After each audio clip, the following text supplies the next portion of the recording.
Assalamualaikum warahmatullahi taala wabarakatuh dan salam sejahtera dan selamat petang kepada seluruh rakyat Malaysia.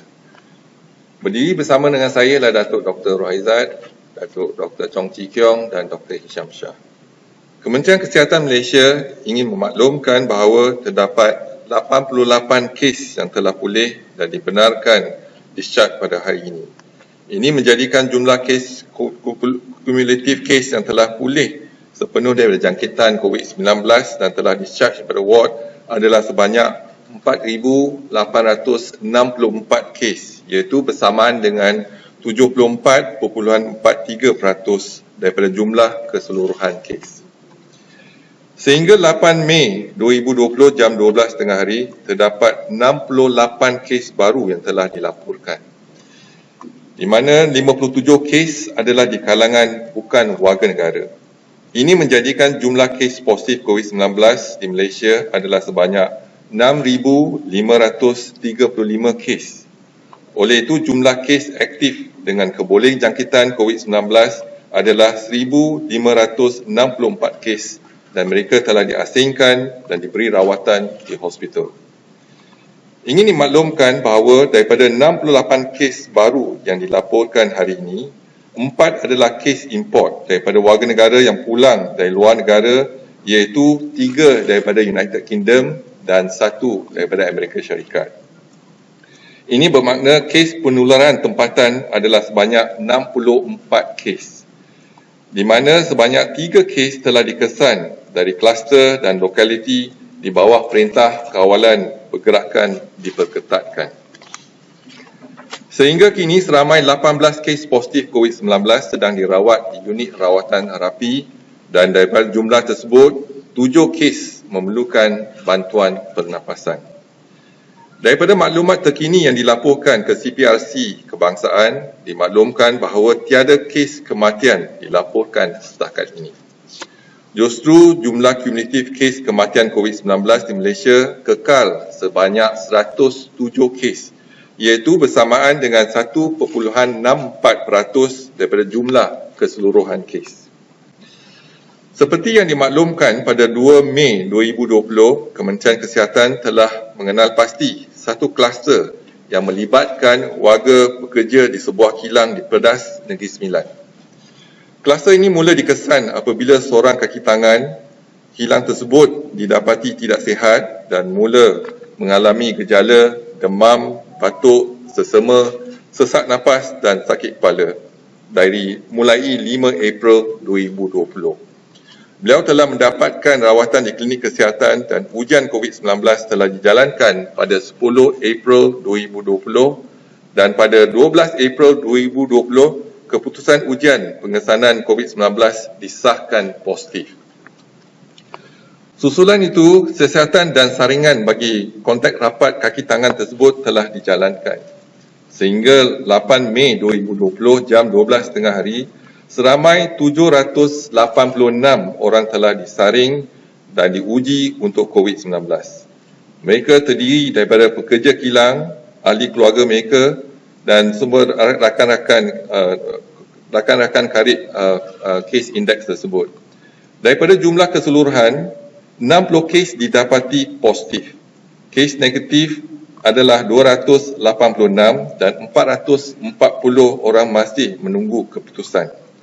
Kes-kes positif kluster ini melibatkan 7 warga negara Malaysia dan 53 bukan warga negara Malaysia, iaitu 25 warga negara Nepal, 18 kes warga negara Bangladesh, 8 kes warga negara Indonesia dan 2 kes warga negara Myanmar. Punca jangkitan bagi kluster ini masih di dalam siasatan. Warga pekerja yang mengalami gejala jangkitan saluran pernafasan seperti demam, batuk maupun kesukaran untuk bernafas perlu segera mendapatkan rawatan kesihatan di klinik kesihatan berdekatan dan digesa supaya tidak pergi bertugas. Mereka yang bergejala juga perlu memakai penutup mulut dan hidung. Selain itu, warga pekerja juga dinasihatkan supaya sentiasa mengamalkan tahap kebersihan yang tinggi, terutamanya kebersihan tangan seperti kerap mencuci tangan dengan air dan sabun ataupun menggunakan sanitizer. Bagi memelihara kebajikan pekerja dan persekitaran tempat kerja yang selamat, Jabatan Tenaga Kerja Semenanjung Malaysia telah menyediakan panduan mengendalikan isu-isu berhubung wabak berjangkit termasuk novel coronavirus di tempat kerja yang telah dimasukkan ke dalam garis panduan pengurusan COVID-19 di Malaysia iaitu bilangan 5/2020. Para majikan perkhidmatan iaitu perkhidmatan essential services dan sektor ekonomi yang dibenarkan beroperasi hendaklah melaksanakan langkah-langkah seperti berikut. Iaitu yang pertama, mengarahkan dan membenarkan pekerja untuk mendapatkan pemeriksaan kesihatan oleh pengamal perubatan berdaftar atas bayaan majikan seperti yang dinyatakan di bawah Seksyen 60F Akta Kerja 1955. Yang kedua, membenarkan cuti sakit bergaji atau kelayakan menerima rawatan bagi pekerja yang mempunyai gejala jangkitan. Begitu juga pastikan langkah-langkah pencegahan berikut adalah dilaksanakan di tempat kerja. Iaitu yang pertama, pemeriksaan suhu badan dan gejala sebelum memasuki premis kerja. Yang kedua, penyediaan tempat mencuci tangan ataupun hand sanitizer.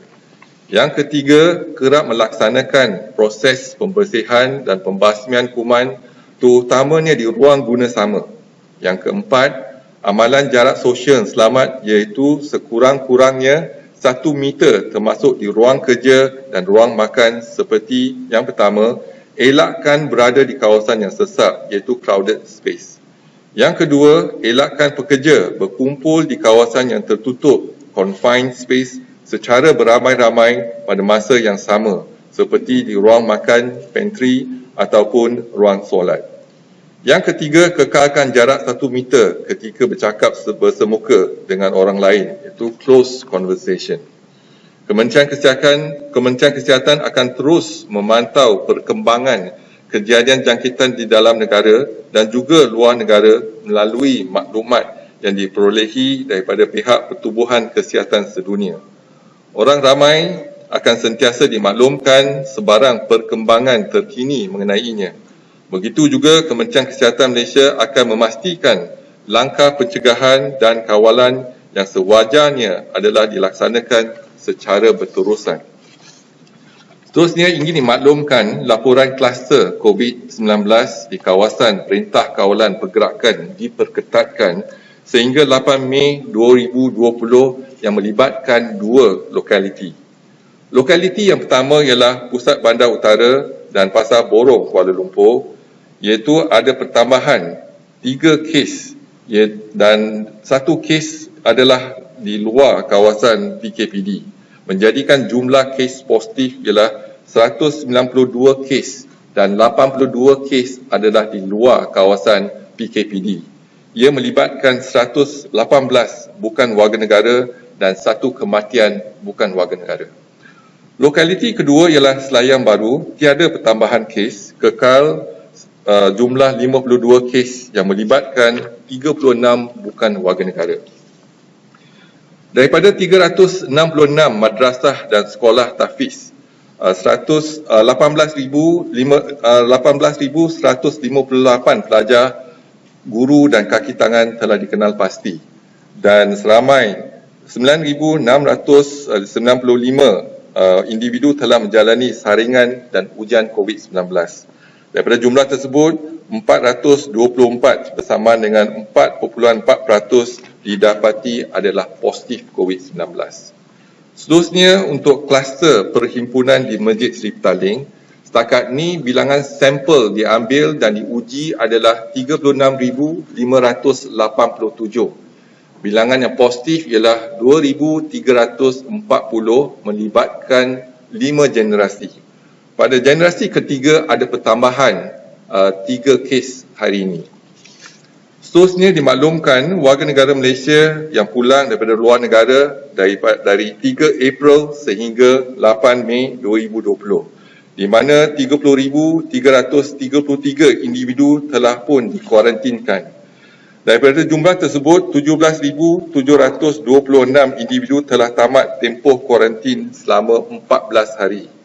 Jumlah kes yang positif COVID-19 ialah 339 kes, iaitu ada pertambahan 4 kes hari ini, iaitu 3 kes daripada United Kingdom dan 1 kes daripada Amerika Syarikat.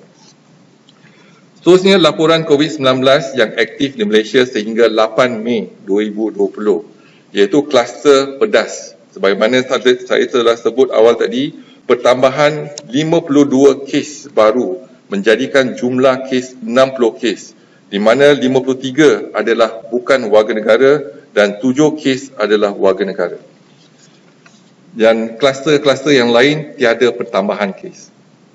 Dan ingin dimaklumkan, kluster yang telah tamat tempoh pemantauan sehingga 8 Mei, iaitu melibatkan 2 kluster, di mana dua kluster tersebut telah pun tiada kes baru dilaporkan untuk tempoh 28 hari. Iaitu kluster yang pertama ialah Bandar Baru Bangi, iaitu majlis perkahwinan di Bandar Baru Bangi, dan jumlah kes yang terlibat adalah 96 kes dan tiada kematian. Kluster yang kedua ialah Selayang, iaitu kluster Selayang, melibatkan jumlah 6 kes dan tiada kematian. Seterusnya dimaklumkan keupayaan harian makmal ujian COVID-19. Setakat ini keupayaan kita ialah 20,635 sampel dan ujian seharian adalah 14,557 kes sampel bersamaan dengan 91%. Dan saya buka sekarang ni kepada pertanyaan jika ada apa-apa soalan. Silakan.